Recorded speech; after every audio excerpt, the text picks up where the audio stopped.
How are you doing? We've got our great friend Darcia Phillips from Stop Shaken Baby Syndrome joining us again on the November wine event. How are you doing, Darcia? I'm doing good. How are you, Zach? Doing great, doing great. You're in the eastern part of the country. Have you guys got any of that snow? We know that, of course, like Buffalo and other places they're under about 6 foot of snow. So we mentioned earlier our best wishes to them. But have you guys had any of that? No, the other day we did get a light dusting. I don't think in my area it didn't amount to even an inch. So I'm grateful for that. Snow is not my friend. Yeah, you know I'm what? sure we'll You get got a lot about the more. same snow we got. Yeah, yeah, you got about the same snow that we got. So. But, it's kind of funny. Everybody thinks, Colorado, we're going to be buried in snow. We don't usually get a No. whole lot. The mountains get it. And the mountains kind of take and they filter over us because we're so close to the mountains. And then further east in Colorado, they just get demolished. And then Kansas gets hit and everything else. But yeah, here in Greeley, we kind of get protected by the mountains. And I'm like you, snow's not my friend. I don't put sticks on my feet. I can barely walk in my big shoes. So, my clown shoes are close enough to being skis. But so, okay. Well, Darcia, let's go on ahead and get this started. Can you tell us, for those who were not able to join us, the first show, can you tell us about Stop Shaken Baby Syndrome? How did this start? This started back in 2009. I wasn't a part of it back then. And basically, what it was is our founder learned about a case of a child who was shaken and killed, and then she wanted to help. So she started it back in 2009, and it's been running ever since. What we do is we try to help the families who are affected, of course. We've done a lot of things in the past, and we're hoping to do a lot more in the future. Currently, we have programs that are directly for the survivors, and that we're also working on education programs and the whole bit. So we're trying, we're getting there. Um, you mentioned that you mentioned that you guys have stuff that you want to do, but you're not able to do yet. What are some of those things? Because I know that it's not, this is really one of those things that you guys try to help with medical equipment and even stuff such as mental health for the parent. Correct? I mean, Yeah. what all do you guys try to provide? Well, right now we have support groups on Facebook, which really takes care of the mental health aspect because it's only the people who are directly affected, those who have lost children, or those who are foster parents or adoptive parents, or even the biological parents themselves can join.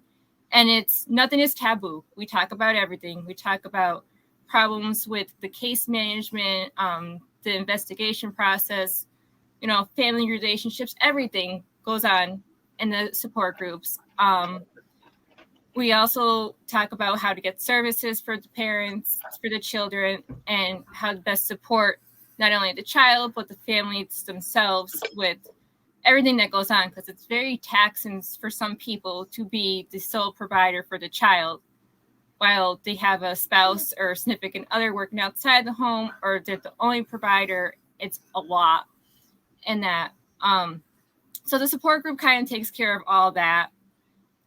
We also do, if people request it, we'll actually get on the phone with them or a Zoom meeting or Skype or whatever to talk to them. I was actually on the phone over the weekend with a mother who lost her child this past week. So I talked to her for quite a while.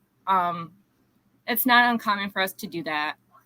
And that when outside of offering just emotional support, we do have our programs like the currently going on now is our apparel for iPad, which we sell apparel And the money we raise from that, we go ahead and we purchase Apple iPads and protective cases, and we send them out to the survivors. These iPads will help them with lots of things, from therapy to educational to speech, you name it, you can work it with an iPad. I also have the Switch It Up program, which takes toys and adapts them for children to play with a Switch, which is basically you take like a stuffed animal that like you push the hand and it sings and dances, and that most survivors don't have the hand control to press that little button. So we make it so that there's a bigger button that they can press and they can get the toy to play. As far as the educational aspect goes, we have the Sweet Pea Project, which is sending out bags to new parents with hats and educational material. I also do educational classes to schools, which we do. I think the last time I did it was a Skype or Zoom conference, and I provided them with a slideshow and did some Q&A and the whole bit, talked to the kids about it. So we did that. What we would like to do is offer more is the bigger stuff, like helping the families fundraise for things like wheelchair accessible vehicles, for equipment inside the house, like a lift, or remodels for therapy rooms or bathrooms, things like that, just to make the day-to-day life easier for the parents and the child themselves. We aren't at that point yet to be able to do that. We're hoping that we can get bigger and more funding and even grants to help us with that. But we're doing what we can on the small scale currently. You guys also have a shirt in which I'm showing some of the shirts that are that you guys have available, but you guys also have a shirt that is very, very, very important, and it's got a list of I believe you call it the Angel. Yes, our bonfire shirts. That's currently our apparel for iPads. On the front of our shirt this year, we have a scroll that lists, I think last count was 200 names of surviving victims. And then it says, shaken baby syndrome is not only is unnecessary child abuse, it's also wrong. And then on the back, we have an angel. And that represents 40 children who have lost their lives due to complications of shaken baby. Some of those children died immediately after injury, and some of them lived to be 5 years old, 7 years old. Some were adults, but they ultimately died as a direct result of being shaken. And all the money that we raise from that sale will go to purchase iPads for survivors. Okay.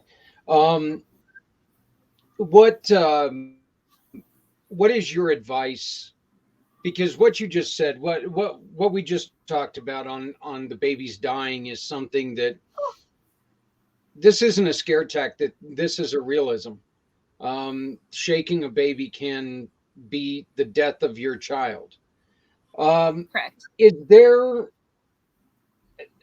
one of the questions that somebody asked me is there a group of people that are more than are there a group of people that is more apt to shake their baby financially, racially? Is there anything? Are there any group of people that they're more apt to shaken baby syndrome? There's no demographic that shows us that there's any significance as far as race, religion, sex, financial status that will be more prominent to being a victim of shaken baby.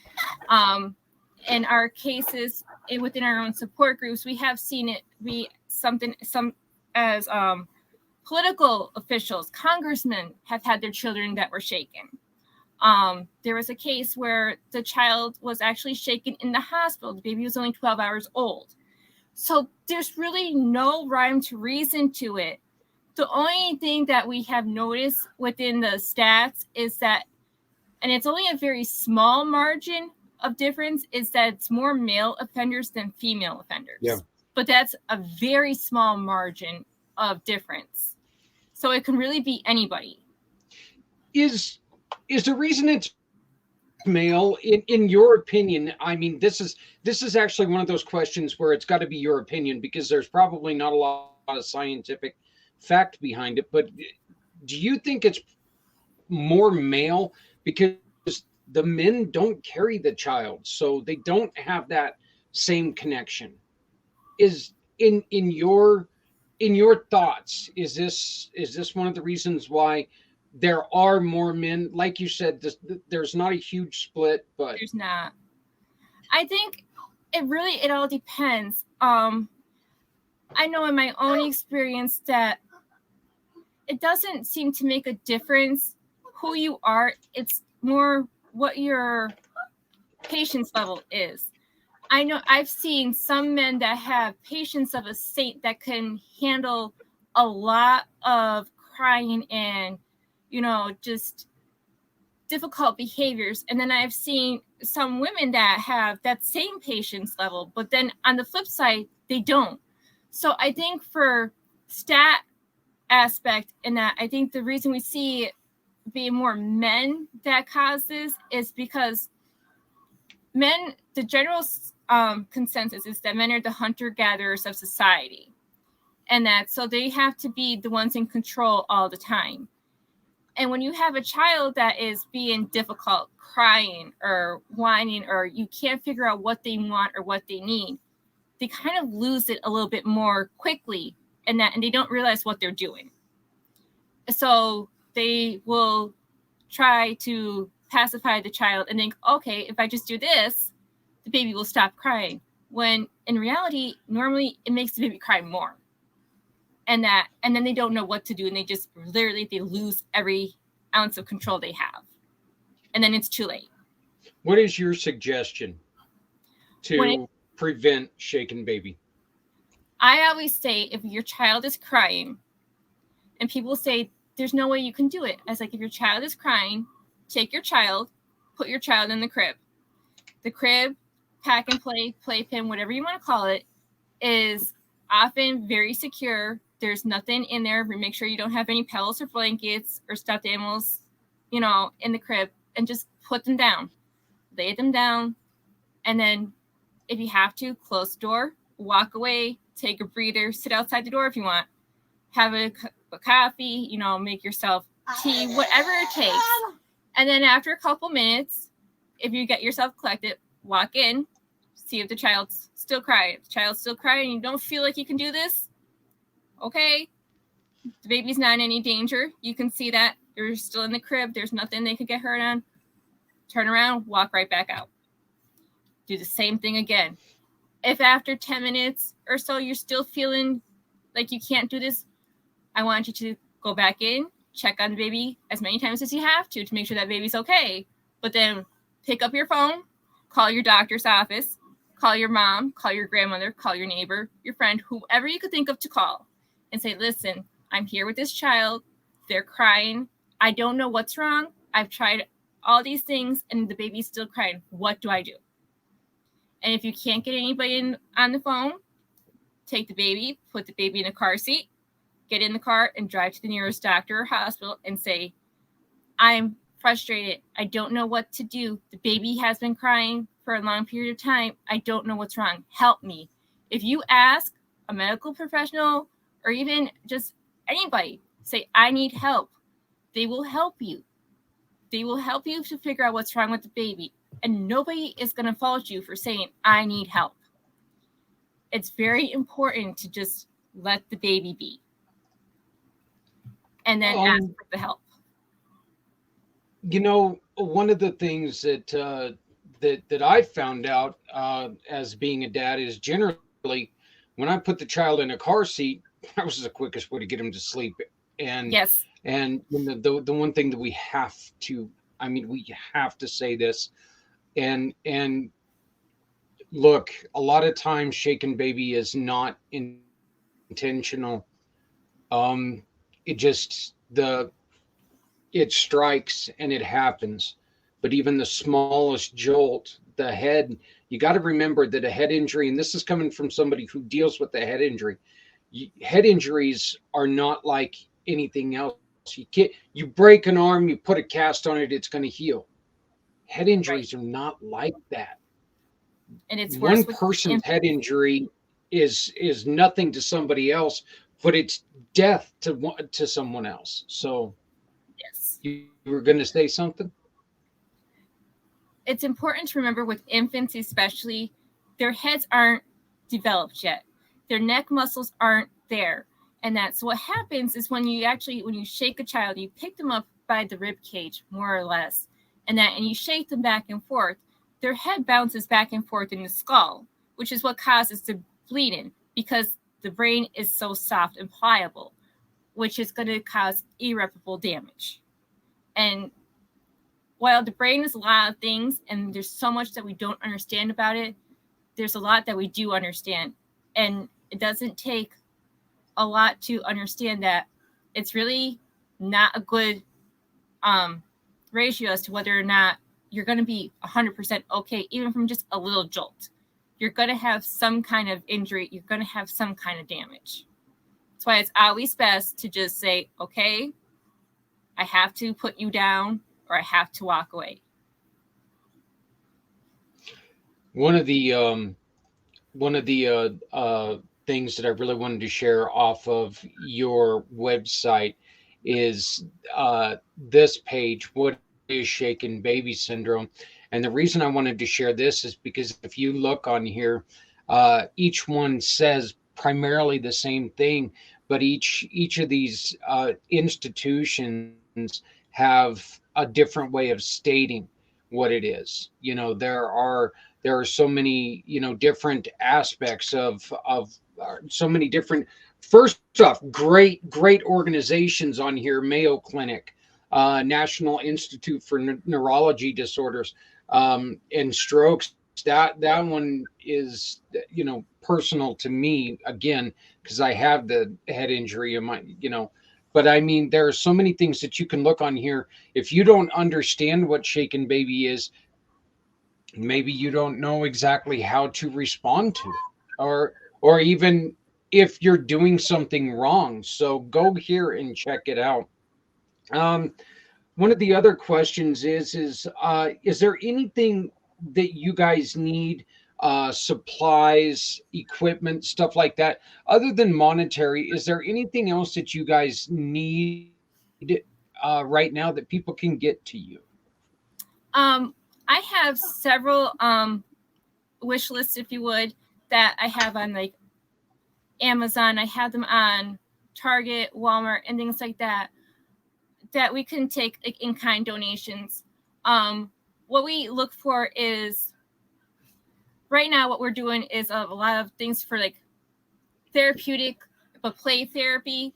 I take a lot of toy donations, which I end up getting the toys, like I said, adapted for switches. I actually have a local school to me that teenage boys, they're normally juniors and seniors, will adapt the toys for me, and I take anywhere between 10 to 15 toys up every 2 to 4 weeks, and they go through and they adapt them. Um, for our outreach efforts, we are always looking for people who can knit or crochet infant and baby hats, and that's real help because that goes into our bags that we send out to the hospitals and resources like that for new parents. We give them a small little gift for their infants.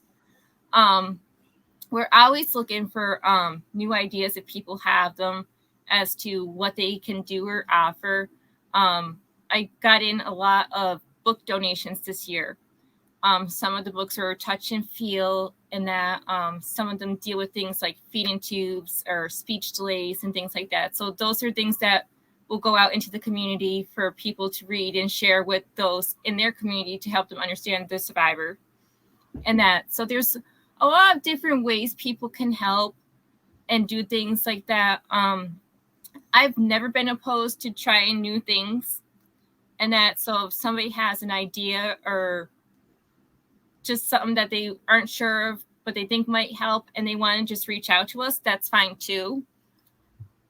Otherwise, my best thing to do is to look at the big websites, like I said, Amazon. We have if you type in "Stop Shaking Baby Syndrome," you will see the wish list that we have for there. And anything that is donated to us goes right back into the community, whether it's monetary or if it's an actual item. It will go right back into the community.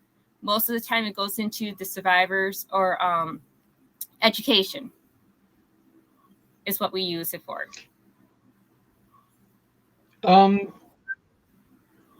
what do we do if we hear about a parent that's in distress? Are there any resources to them? Are there any resources to us as a concerned individual? Are there any resources that we can go to? If you have immediate concern that a child is in immediate danger, I always say to call Childline or your local children's agency for protection and let them know.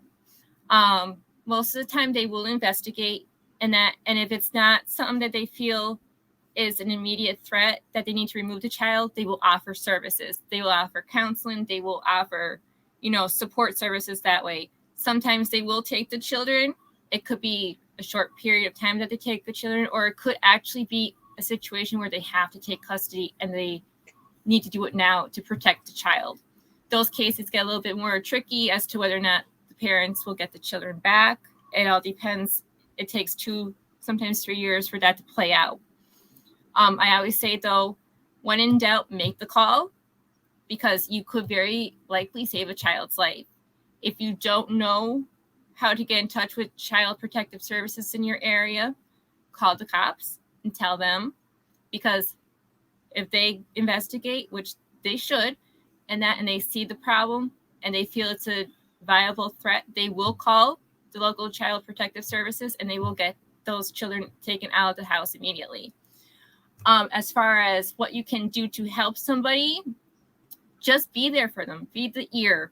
If they say, I just need a break, okay, give them that break. It could be simple as you bringing them a cup of coffee and saying, okay, I'm going to sit with the kids for a couple minutes. Why don't you go take a shower? Why don't you go running this errand? Whatever it is, those couple minutes could make a lifetime of difference. Don't be afraid to offer the help. Don't be afraid to say, okay, I don't know anything about what you're going through, but I'm here. Let me take a turn.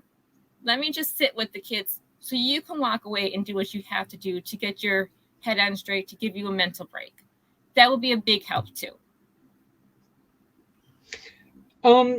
Are there any resources? And you and I talked about this the first time that I met you, which was our very first podcast. As a matter of fact, are there any resources for new parents? Or is there anything, for first time parents, for somebody who, look, this is the best journey you're ever going to take, but it is not an easy one. And especially when you add, you know, a little baby that, guess what? They're going to cry. That's how they communicate. Yes. When you're not used to it and that happens, you're kind of like, oh my God. And of course the first thing is, what am I doing wrong? Or what the hell is wrong with you? What are there any resources that like new parents should seek out? I think resources, it just all depends on where you're located, because there's so many places that will do education for shaken baby in the hospital every time a child is born. And there are other places where it's only when you have your first child. And then there's places where they don't do anything at all. I know in my experience that when a person where I live has a child, they will bring in literature on what shaken baby is. And there might be a video for you to watch the first time you have a child. And they will leave the stuff with you and say, okay, watch this, read this. When I come back in, I'll ask you if you watched it and sign off on it. They don't sit there with you to make sure that you actually did it. They don't ask you any questions about it. It's just like, okay, we have to present this to you. If you do it, you don't. That kind of thing. There are other places where they actually take the initiative to do more with you and get you to actually understand it. I think what we need is we need to have like kind of like you have the availability of taking a Lamaze class. I think what we need is to have somebody that goes in and says, okay, this is going to be a quick parenting 101.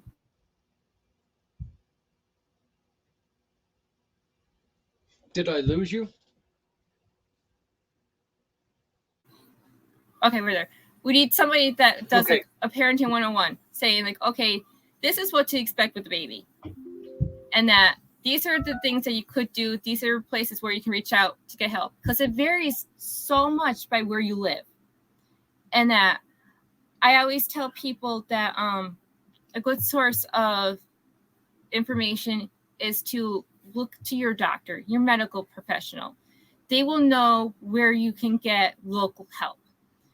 There are some agencies within the maternal and family health services that will be able to say, okay, we have in-person meetings every Tuesday that you come to and you can discuss what's going on with the baby. Some libraries offer like mom and talk classes or parent and talk classes where you can just come in, be around people who have the same situation as you do. They have a young child. You talk with them, you read stories, whatever, you just connect with them. I think what you have to do, though, is unfortunately you have to do a lot of the research on your own based on where you live. And you have to figure out what's going to work for you. Some people can't get around with their community in that they don't know, they don't trust people in that. So that's going to be harder for them. It's going to be more limited to them. But you have to find out, even if all you do is talk to your doctor, say, okay, this is my first time. I don't know what I'm doing. I'm kind of scared. What do I do? If the baby starts to cry, I have a couple ideas of what I could do, but what do I do if this doesn't work? And again, just ask for the help. Anybody you see, just ask them. I'm sure if you walk down the street and that or your neighbor next door, you say, I need a minute. Can you come help me? They will say, okay. And they'll sit on the front porch with your child or whatever, just so you can have that minute to get your bearings. Like I said, unfortunately, though, there's no straight across the board answer for this. You have to do the research. I think, and again, this is opinion. This isn't science. It's not fact. It is opinion. But I think one of the things, that a lot of people kind of forget is that a baby, like an animal, like everything else, can feel the stress of mom and dad. And that could be one of the starters of all this. If Yes, mom and I dad agree with is really stressed out, yeah, the baby is just going to be like going, oh my God, what the hell's wrong with them? This isn't the person I know. This isn't the person I love. And stress brings on stress. it does. And what a lot of people don't realize is the only reason a baby is crying is because that's all they know how to do. That's their natural instinct, is to cry, because they don't have language skills. So they cry, and then it's up to us to figure out what they need, what they want, which is frustrating on our Yeah, end because we don't always have those answers. right.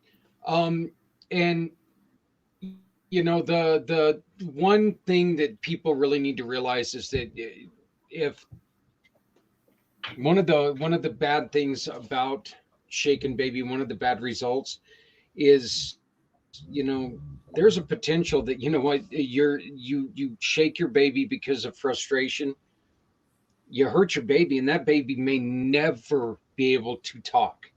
And then that's just going to compound, it's just going to continue. So like she's saying, you've got to reach out to other people. One of the things that I wanted to talk to you about real quick was they spent very little time when we went through the fostering programs. They Right. spent very little time on shaken baby syndrome. And I think that is, you looking back on it now, and especially now, I think it's a little, it, I think that's a little short-sighted of them, because this is such a serious problem. We've got friends like our mutual friend who was taken in, and in creating a safe harbor for shaken baby. That's how we originally met, but there was very little that was mentioned about that. I know that there are programs out there for foster parents who are going through stressful times. So Yes. please look up newborn groups. Look, let's look on Facebook, and I'll guarantee you can find newborn parents, and all There's these a other lot things of that you can there's a lot of please. groups on Facebook for moms, or it's geared towards moms. But in my experience, if a dad really wanted to, he could get into the group too, to say, okay, mom's not really in the picture, I'm doing this on my own, I need some help too. And you know what, Yeah. they're going to be looked at as, okay, we applaud you for stepping up and taking that initiative, we will let you join, we will help you on this journey too. And that there's a lot of Facebook groups that are there for new parents. There's some that are specific for the area. There are some that are just all over the place. So do look on Facebook, because Facebook has a lot of support groups for new moms, for new families, and the whole bit. I don't want to say it's a great source because it is the internet, but you will find some support groups there.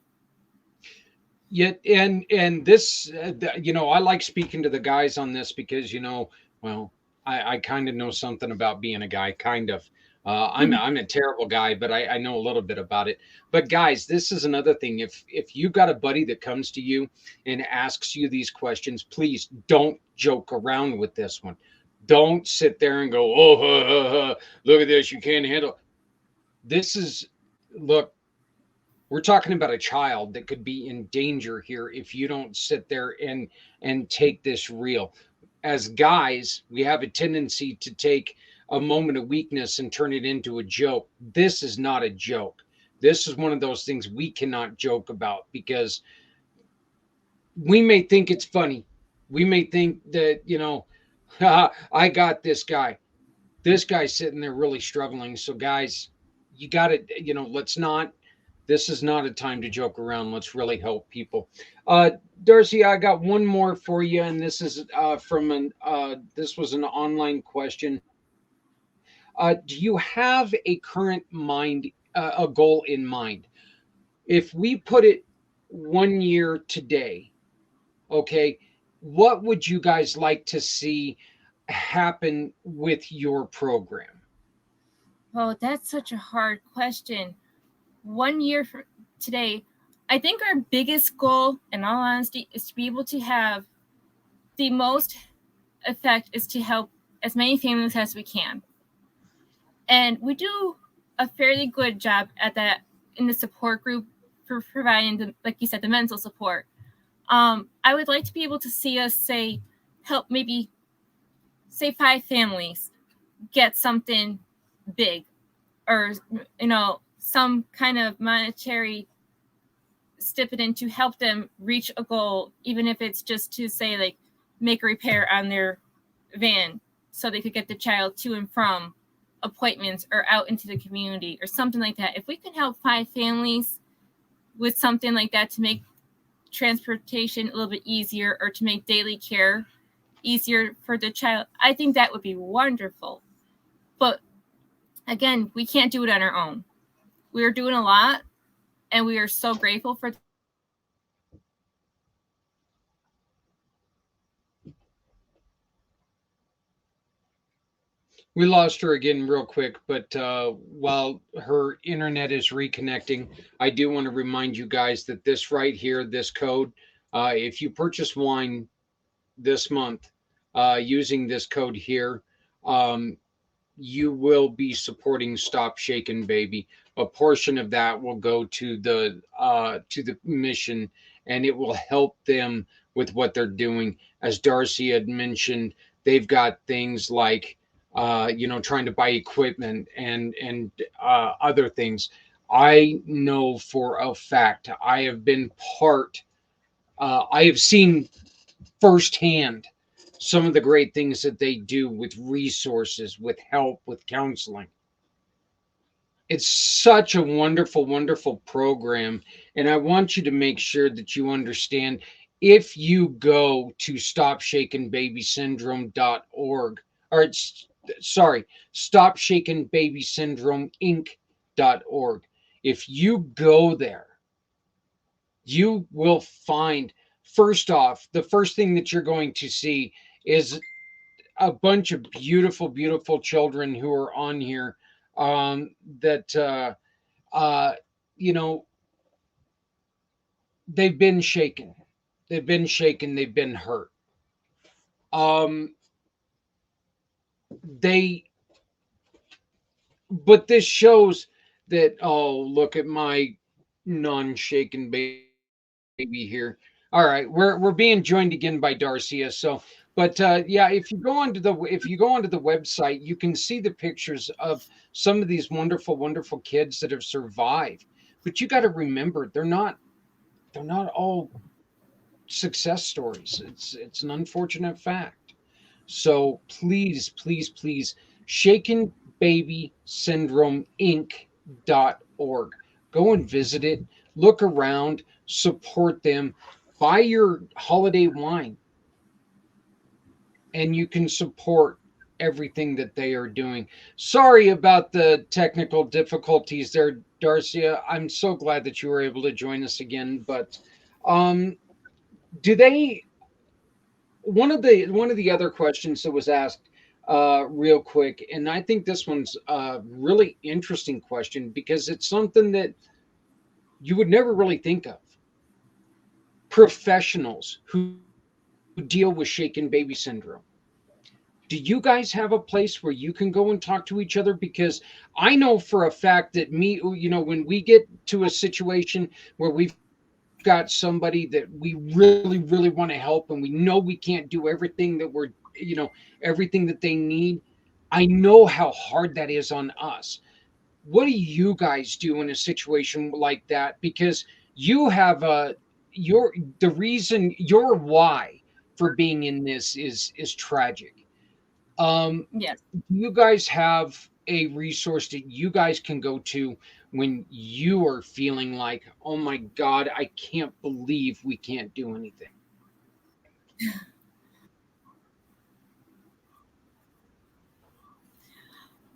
In the professional aspect, there are support groups for nonprofits all over the internet. We can reach out to them. For the personal aspect of me being here, because it's my life, I am directly affected by it. I have other board members I can talk to that understand. I have the support groups which I run that I can reach out and talk to the people in there about. But generally speaking, with this nonprofit, and that there's not as many nonprofits out there for it, so there's not many people that understand the reason that we do what we do. But I think in the long term, in that there's enough of support through the community, and that if I had a problem, and that I couldn't reach out to certain people within the community and say, listen, this is how I'm feeling. What help me out? Let's talk this through, and we'd be okay. I mean, I think we do a good job keeping our own mental health on an even keel within the nonprofit world.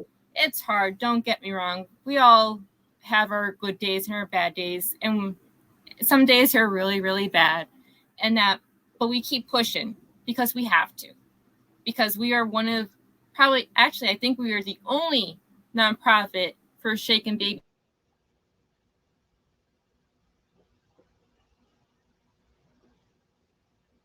Okay. Looks like we've lost her again for hopefully just for. and Oh, here she is. Okay, great. you know most nonprofits for shaken baby are about education and lobbying for support, which we need. Don't get me wrong, we need that. But there's not, as far as I know, we're the only ones that offer the support to the families. Well, So it's a little bit Darcia, different in our world. I want to thank you so very much for joining us, and I want you to. I personally just want to say thank you for everything that you guys are doing. Um, I know how passionate you are. If anybody wants to hear Darcia's story on her why, please visit our first show. She talks about it a little bit. It's very like I said, it's heart wrenching. And but shaken baby is this is not this is not something that has to happen. Okay. And the other thing is that you may not think that you're hurting the child, but you need to remember the smallest jolt. Look, you're talking about something that's even more fragile than an egg here. So the smallest jolt can do a lot of damage. So please visit Stop Shaken Baby Syndrome Inc.org. Parents, if you have any questions, please reach out to Darcia. Darcia, how do they get a hold of you?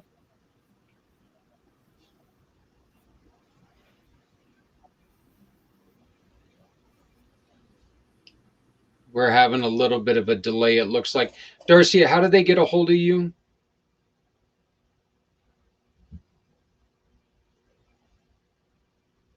Okay. Or if And you look, want, you can email me at stopsbs1 stopsbs1.